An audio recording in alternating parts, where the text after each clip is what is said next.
4 chapters and there's like 12 parts, I think. What's going on in the news today? Heartbreak for FC Enrica. Okay, so football club, nail-biting finish. FC Enrica, second place by a mere 1 point. Despite the remarkable season of FC Enrica, their hopes for claiming the league title were dashed. World ignores the bloodish plight. Barred from high-paying jobs, discouraged from attending university, spat on in the streets. Where's the outrage against Sordland's relentless oppression of the Bloods? For decades, bloodish swords have been treated as lesser beings, with the law still allowing rampant discrimination from businesses and educational institutions.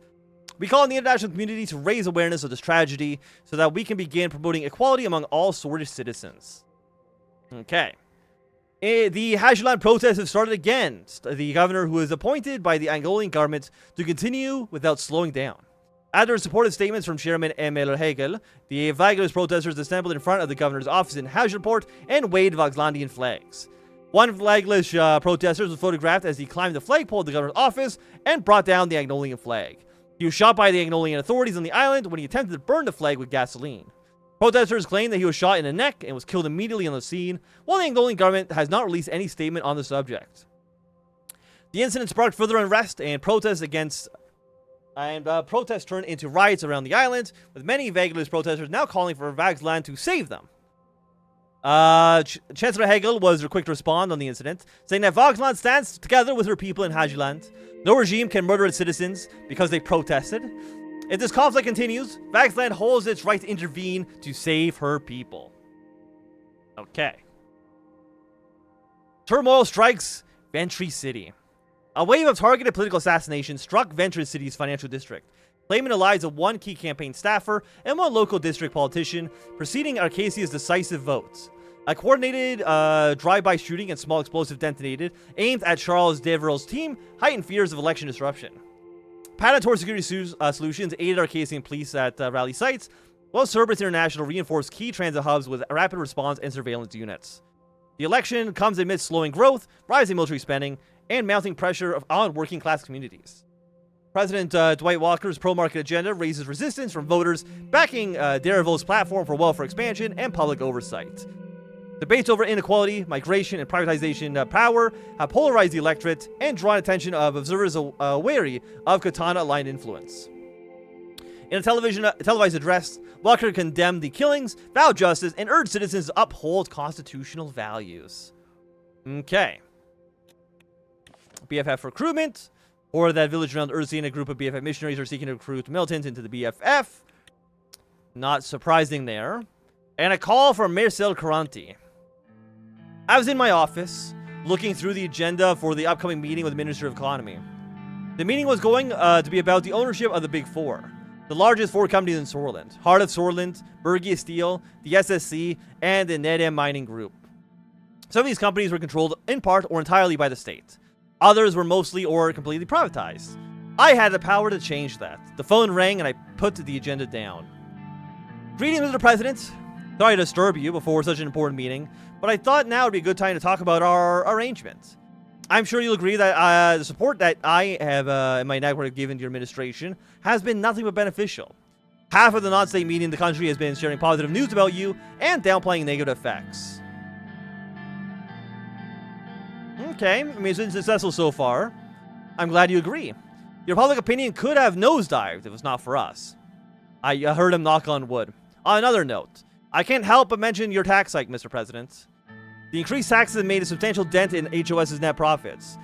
This has hurt the backbone of the Swordish economy. But I assure you, it's something that we can't endure. Okay, good. He paused for a few seconds. Out of goodwill, I will share a key piece of information. The Lothenburg group has contingency plans if you decide to do anything rash that would disrupt their empires. You can't blame them, can you? Imagine someone trying to take authority and your personal wealth away without your consent. I don't see why we should be enemies. Exactly. If everyone plays their cards right, we'll all be fine. Now, let's talk about those cards. Since you started your campaign, you've admittedly promoted a planned economy. Going by that, I'm worried that you will attempt to nationalize Sordland's large private corporations. Nationalization as a concept goes against everything that my father built and stood for. If you want to go down this road, I must insist on you excluding HOS from any such plan. That is my most important request. If you may recall, one of the terms of our agreement was that I may ask you one favor. Well, this is it. Even if I was planning on leaving HOS alone to begin with, why you don't tell him? Because then, you know what? I understand. I want our partnership to continue uninterrupted, as do I. I always keep my end of the bargain, Mr. President. Don't forget. You better keep yours as well. He clears his throat. Before we end this call, there's actually one more thing I'd like to discuss, and I will be blunt. Mr. Tusk is unfit to be spokesperson of the Lothenburg Group. His archaic thinking has only preserved the status quo that benefits him and precious few others. It's high time that something changed. Okay, who do you have in mind to replace him? Who do you think? Me, of course. Here's what I propose, a win-win situation. If you could use your powers to make Bergia Steel, Tusk's main company, state-owned, he will lose considerable influence, which means that I could take over. If I take over with your help, I'll be forever indebted to you and support you in all of your goals, be they re-election or something more. How's that sound? I'll have to think about it. Just think about it. That's all I'm asking. Well then, I've taken up enough of your time today. This has been a productive call. Thank you for your time, Mr. President. Thanks, Marcel. I will talk to you later. After a couple of minutes, I went back to reviewing the agenda. I mean, I see no reason to ruin my relationship with him. He seems like he's been mostly on side so far. A massive crowd has gathered in Urzen to condemn President Rayne for his recent statement defending the soulless interpretation of citizenship rights. The people are calling for actual changes to be made to the Constitution that recognizes the British people and their culture. They believe that the President's defense of the Constitution is a clear indication that the government has no intention of introducing significant reforms. Illegal crosses. Border police have reported an increasing number of arrests as British and Wesneck refugees attempt to enter the country from Wayland without legal documents. However, due to our relaxed immigration policy, a large majority of our skilled and educated workers have been accepted. However, it's unsure if they have any history of crime or violence. Lockhaven, increased support for British rights. Public opinion in cities like Lockhaven, known for their significant middle-class liberal population, is undergoing a noticeable shift. With a surge in support for British rights, the case of Ishvet Ersin has struck a chord with many individuals, leading to a growing sense of empathy and solidarity. The recent statements from officials of WPB urging the government to incorporate changes to Articles 6 and 7 have resonated strongly with the shortage population in these cities. Calls for reform to recognize and protect British rights are gaining traction, and there is palpable sentiment among residents that the time has come for meaningful change. Are we affecting Article 6?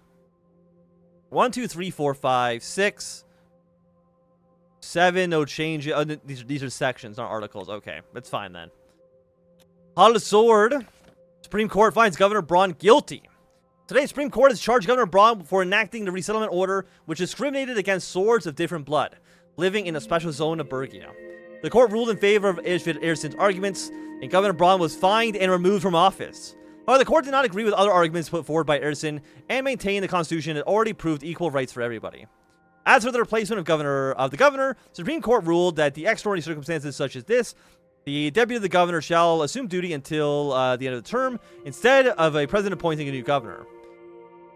The deputy who will assume the office is Herbert Krull, an old member of the NFP.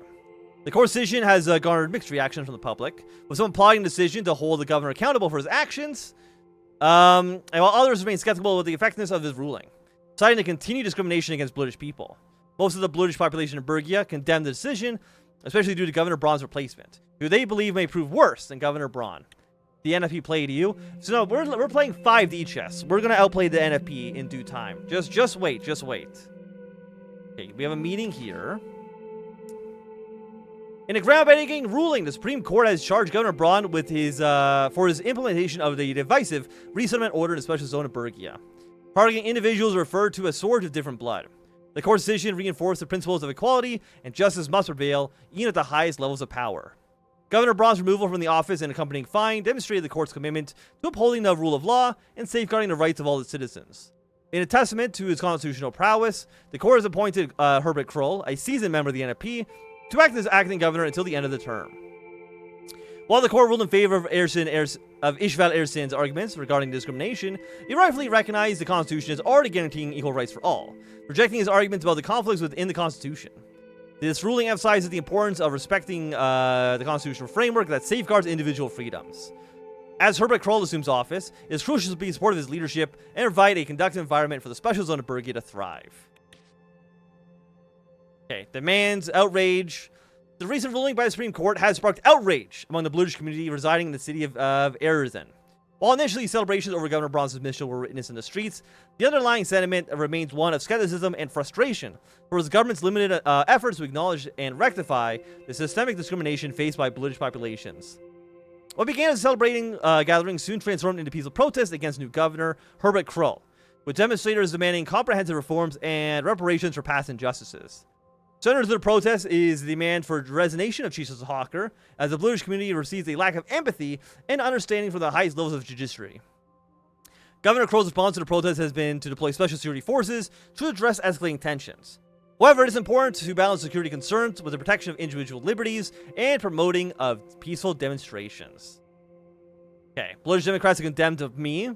Yesterday, a massive crowd has descended upon the streets of Suzerain to express their vehement opposition to President Rayne's recent statement defending the soulish interpretation of citizens' rights.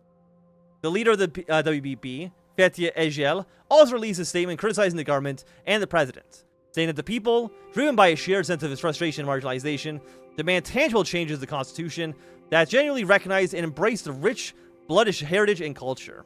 The president's steadfast defense of Articles 6 and 7 of the current Constitution has ignited widespread outrage, with protesters viewing it as a stark reminder of the governor's unwillingness to attempt to address the pressing issues faced by the Bluish community. Radical stands united with the Bluish Democrats and stands ready to challenge the status quo and forge a future where equal rights for everybody prevail. In a controversial ruling, the Supreme Court has, and as always, failed to deliver true justice in the case of Governor Braun's discriminatory policies.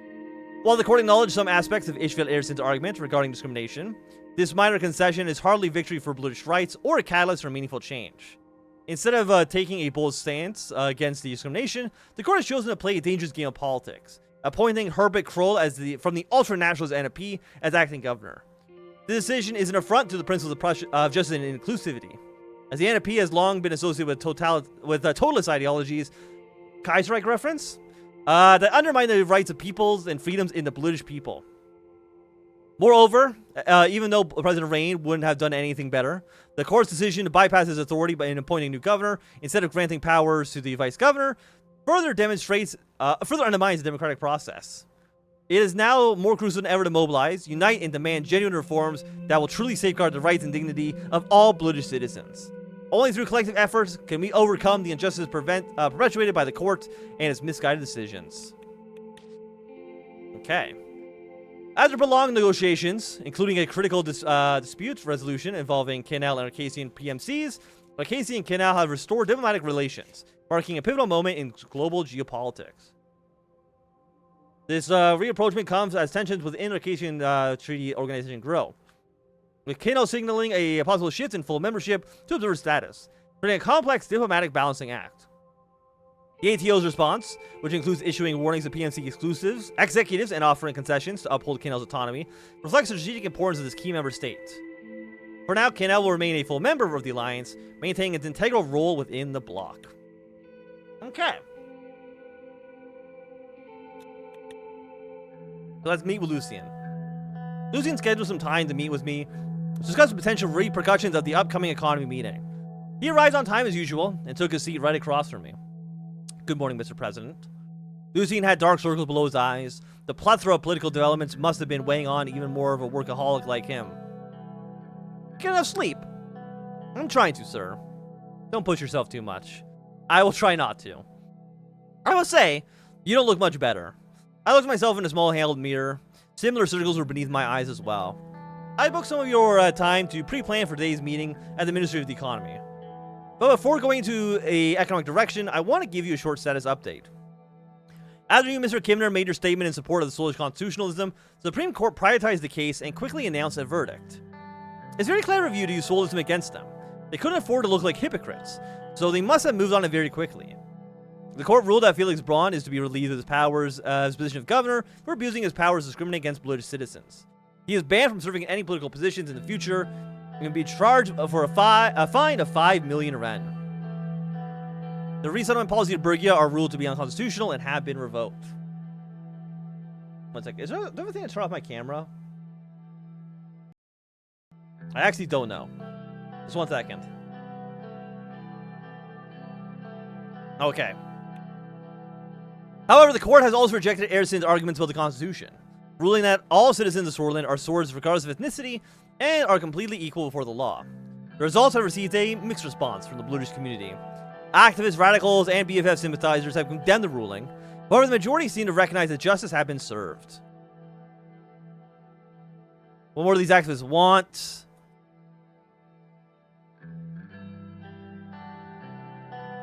Okay, well, thank you for informing me, Lucian. Do you have any idea of how we proceed?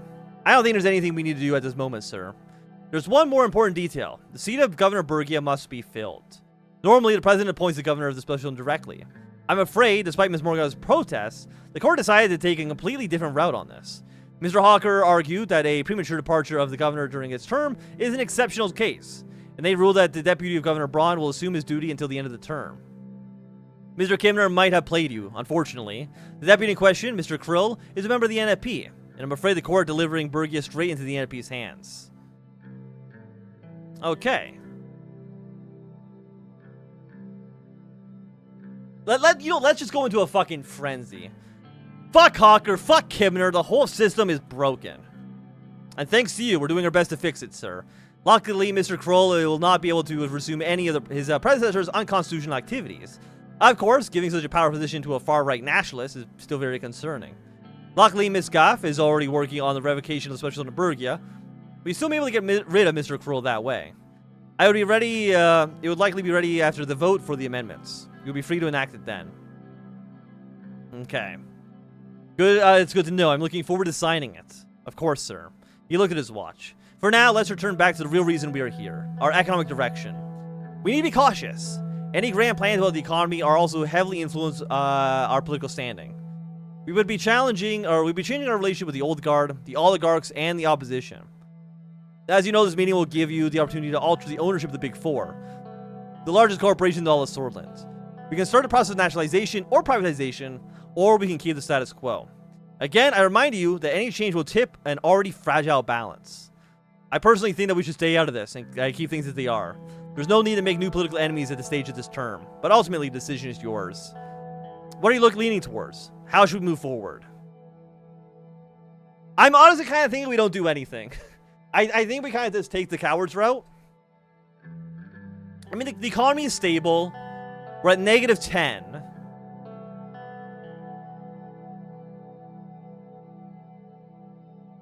I don't have the money to nationalize them. And I also, I can't make enemies at this moment. So, you know what? We're just going to avoid upsetting the economic stability. I do think we just got to play it safe right now. If I had more money, like, is that like -5? Maybe. But at -10, we're halfway to bankruptcy. He took a note in his notebook. Although I think oligarchs would have liked us to privatize everything, maintaining status quo will not disrupt our relationship with them. It means more stability, both economically and politically. Speaking of stability, some of my connections indicate that there seems to be a bit of a contest for leadership in the Lothenburg group. It looks like Marcel Koronti is making moves to become the key figure.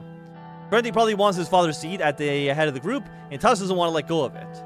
It is significant powers for good, considering these are the heads of Sordland's 2 largest private corporations. Another reason why I support your decision to leave the situation as it is. There's no reason for us to intervene, directly or indirectly, in their internal struggles. Did Marcel or Tusk contact you? I received a call from Marcel. What did he ask for? He just wanted to make a deal to leave HOS untouched. And then? I said I'd think about it. Very well. Was that all that he wanted? He also wants me to nationalize Bergia Steel to take down Tusk. As I expected. This internal conflict among the oligarchs puts us in an interesting position. Our relationship with Walter Tusk hasn't been good so far, and any move we make now will be calculated and thought through. Lucian looks at his watch. Very well then. I'll cancel the meeting since we are not taking any actions, and I must get back to work. I'm glad that you've made this decision, And I thank you for your time, sir. Lucian got up from his chair and left the office. Okay. We have a lot of stuff to go through now. Increased support for British rights outside of Bergia. Many Sordland citizens around Sordland, particularly in the city of Lochhaven, are experiencing a remarkable shift in public opinion, as a wave of support for British rights sweep through the middle-class liberal population. The Ishville Ersin case has served as a catalyst, evoking a deep sense of empathy and solidarity among residents. The resonating statements made by the WPB and its officials advocating for the amendments to Articles 6 and 7 have struck a chord with the people of Lochhaven. The calls for reform to recognize and safeguard British rights have gained significant momentum, with residents fervently asserting that the time for genuine change has come. And new governor. Yesterday, Herbert Krull, a seasoned politician from the NFP, has officially taken charge as the new governor of the special zone of Bergia. Following the removal of Governor Felix Braun from his position, Krull's appointment has generated anticipation and concern among the residents of the region. Having previously served as Braun's deputy, Krull brings valuable experience and understanding to the unique challenges faced by the special zone. In his inaugural address, Krull expressed his commitment to maintaining stability and fostering a peaceful environment for all residents. Addressing the people of Bergia, Krull urged their cooperation and support in his efforts to bring about positive change in the region. He emphasized his dedication to uphold the Constitution and to ensure the protection of the rights of all Swords, irrespective of their ethnic backgrounds. Okay, WPB has vehemently denounced the recent decision of the Supreme Court in the Ishville Ersin case, declaring a grave setback for justice and equality.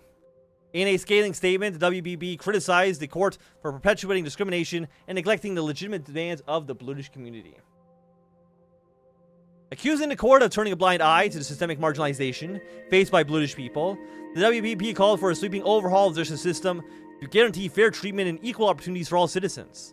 They also called for the administration of action and included the proposal to change Article 6 and 7, the upcoming reforms to the wrongs the justice system. Okay. What's going on in the world?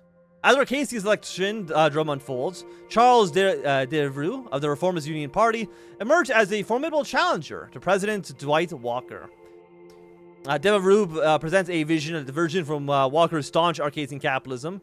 He argues for a more balanced approach between public and private sectors, suggesting that unchecked privatization and deregulation could breed systemic disparities. Highlighting the country's signs of economic stagnation, he attributed this not only to the considerable expenditures of the ATO alliance and Arcasia's frigid standoff of the United Katana, but also the socio-economic structure itself. While Walker's legacy resonates with many Arcasians, Devereux's message captures the hearts and minds of the sizable constituency concerned about the widening chasm of inequality. As tensions heightened, especially among the Rumburgian migrants and Arcasians, the choice seems to be between maintaining an aggressive capitalist trajectory or reconsidering the nation's socio-economic foundations. And we have more tension in the Mercian Sea. According to reports from our Agnolian government, the Vaxlanian fleet, which has been patrolling the Mercian Sea, was directly responsible for the disappearance of 2 fishing vessels, a drilling ship, and an oil tanker that belonged to Agnolia. Prime Minister Van Horten called for the Alliance of Nations to investigate the incidents. Prime Minister Van Horten condemned Chancellor Hegel in a speech yesterday, saying that the Chancellor is trying to imprison us in our homes with his show of strength. But he should know that Agnolians are not scared. We are always ready to fight for our home. Okay. The Hedgeland Island has been disputed territory for many years between Agnolia and Vaxland, with Sordland sitting in the sideline. Vaxland increased naval activities in the Marquian Sea are heightening a standoff between the two nations and sharpening their rivalry with each other. You also got some stuff going on in the outside world. Mixed reaction. According to the reports, the British people living in the city of Suzerain are outraged by the recent Supreme Court ruling. Despite celebration of Governor Braun's dismissal taking place on the streets for hours, many are expressing skepticism and frustration towards the government's inability to fully recognize and address the systemic discrimination that they face. Celebrations on the streets turned into a protest, with demonstrators calling for more comprehensive reforms and reparations of past injustices, and some are demanding the resignation of Chief Justice Hawker. Okay. BFF threatens attacks against President Rayne and Kerso Kibner. According to intelligence reports, several leaders of the BFF have held secret gatherings in rebel, following the Supreme Court's decision to reject Ersin arguments about racism in the Constitution, reiterating their commitment to Solism. Following the meeting, the BFF released a statement rejecting the Solist Constitution and threatening to launch attacks against President Rayne and Kerso Kibner. Okay. And yesterday, Herbert Krull assumed the role of governor of the special zone of Bergia, succeeding former Governor Felix Braun, who was removed following formal charges. Troll is an experienced politician from the NFP and former deputy of Braun, pledged to prioritize stability and peace in the special zone. He has called on the people of Bergia to join him, fostering positive developments for the region. Troll also stresses dedication to upholding the Constitution and ensuring the rights of all swords are respected, irrespective of their ethnicity or background. I took too big of a sip. Okay. What else is going on in the world? What's going on in the Security Pact? Okay, 3 spy satellites. Marking a significant leap in its surveillance capabilities, the CSP has successfully launched and operations its first 3 spy satellites. Equipped with advanced imaging and radar technology, these satellites represented a critical step forward for the CSP's defensive preparedness and intelligence gathering prowess.